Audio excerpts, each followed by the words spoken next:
Hey, what's up guys? Welcome back to the channel. Today is going to be a very fun video that I've been wanting to make for a little while now. So I just recently switched to using an iPad Pro instead of a MacBook, and behind me is how that turned out. So let's dive right into the setup. So first up is the actual iPad. So right now I am using the 2020 iPad Pro 12.9 inch. This is the 512 gig model. This thing is an absolute beast. This thing does pretty much everything throughout the entire day for me. It does video editing, photo editing, social media, streaming, pretty much anything that you can think of, and it's very, very fast. It's got a 120 hertz display, so everything refreshes very, very quickly, and it's great connecting to my monitor. Now, the monitor that I am currently using right now is a 29-inch ultra-wide from LG. The only negative I really have with the monitor is that since it's an ultra-wide, you get those black bars on the side of the actual monitor when the iPad is plugged in. Now, if I'm playing PS4, which I also do on this monitor, then it stretches and everything is fine. If you guys do want the monitor, it will be linked in the description along with pretty much everything else you see in the video. But anyways, that is the monitor that I am using right now. Next up, we're keeping it really, really simple over here with two HomePods. They fit really well with the Apple ecosystem that I have in my filming area and editing area. My phone will automatically connect to the HomePod. My iPad will automatically connect to the HomePod as well. So when I'm editing videos, the sound is incredible, really rich with really great bass, and I just absolutely love the Apple HomePod. I know it's one of the more overpriced products, but it is also one of the best and overlooked products in my opinion. So that is what I am using for my audio. Now, some devices that really help the iPad experience on the monitor are the mouse and keyboard. The mouse that I'm using right now is the MX Master 3 mouse. This is probably the best editing mouse in the world right now, just because it's got a dial where you can go left and right on video footage. It feels really premium, and it is just fantastic for any type of creator work. Fits really good in the hand, and it pairs really well with the iPad as well, since the new iPad OS can actually utilize mouse and keyboard now. Then the keyboard is also from the MX Master series from Logitech, and that is the MX Master keys. I actually just made a review on this guy about, I think like last week, so if you guys want to check that out, you definitely can. I love these keys. There's basically little grooves in the actual keys themselves that make it easier for your fingers to touch the actual buttons, and then there's also very, very little noise since the keyboard is so low profile.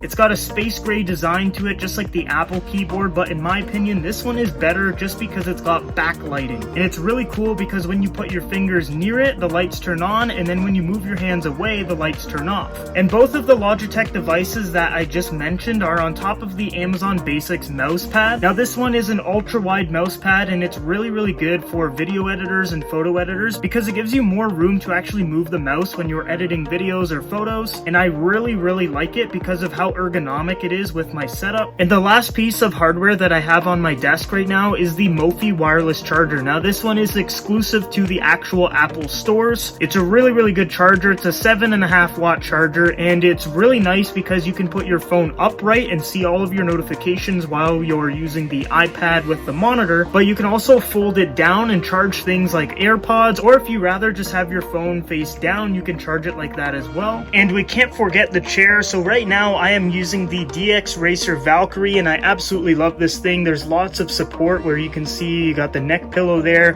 and then you got the lower lumbar pillow there, and then it's got a really nice aesthetic, just plain black and white. A little bit on the expensive side, but it is worth it if you are sitting on this thing for hours every day. All right, now for the final part of the setup is the actual desk itself. Now, it's nothing special. I think this is only like $60-$70 from IKEA. This is the Linman tabletop, and I got it in white, and then it has the black table legs. Very, very clean and modern look to it. So guys, I basically use the iPad as an actual desktop computer. It can do pretty much everything that my MacBook was doing. Now, I will make an entire separate video on why I chose to go the iPad route, but that is going to be done, I think, in about 2 weeks. I have it all written down on my content calendar. But yeah, I absolutely love using the iPad with a monitor and then keyboard and mouse. It's just a really great feel. And in my opinion, what makes this setup so so good is the Apple ecosystem that I have going on with it. I can airdrop photos from my iPhone to my iPad, video edit on the monitor, connected with the Apple HomePods for really good audio, and it just makes for a really good and smooth overall experience. And I highly recommend, if you guys have an iPad or maybe thinking of going with an iPad over a laptop, to follow kind of like a similar theme, because it will make your life so much easier and more productive. So guys, thank you for watching my iPad desk setup. I've really been liking the whole change from laptop to iPad, and I'm glad I got to show you guys how I'm basically using the iPad with the monitor and the whole setup that I just showed you, and hopefully it can spark some creativity in your setup. But for now guys, that is the end of the video, and I hope you guys enjoyed it. If you did, make sure you hit the like and subscribe button. Right now we're at 880 subs. We're just 20 away from 900, and I'm sure we'll get there by the end of the week. And then we're almost at the goal of 1,000, which we might even hit by the end of the month, which will be awesome. And then once again, if you guys saw something that you want to add to your personal setup, there are links in the description down below. So guys, that is it for the video. I hope you are all staying safe and healthy. I hope you guys all have a great day, and I will see you guys in the next video.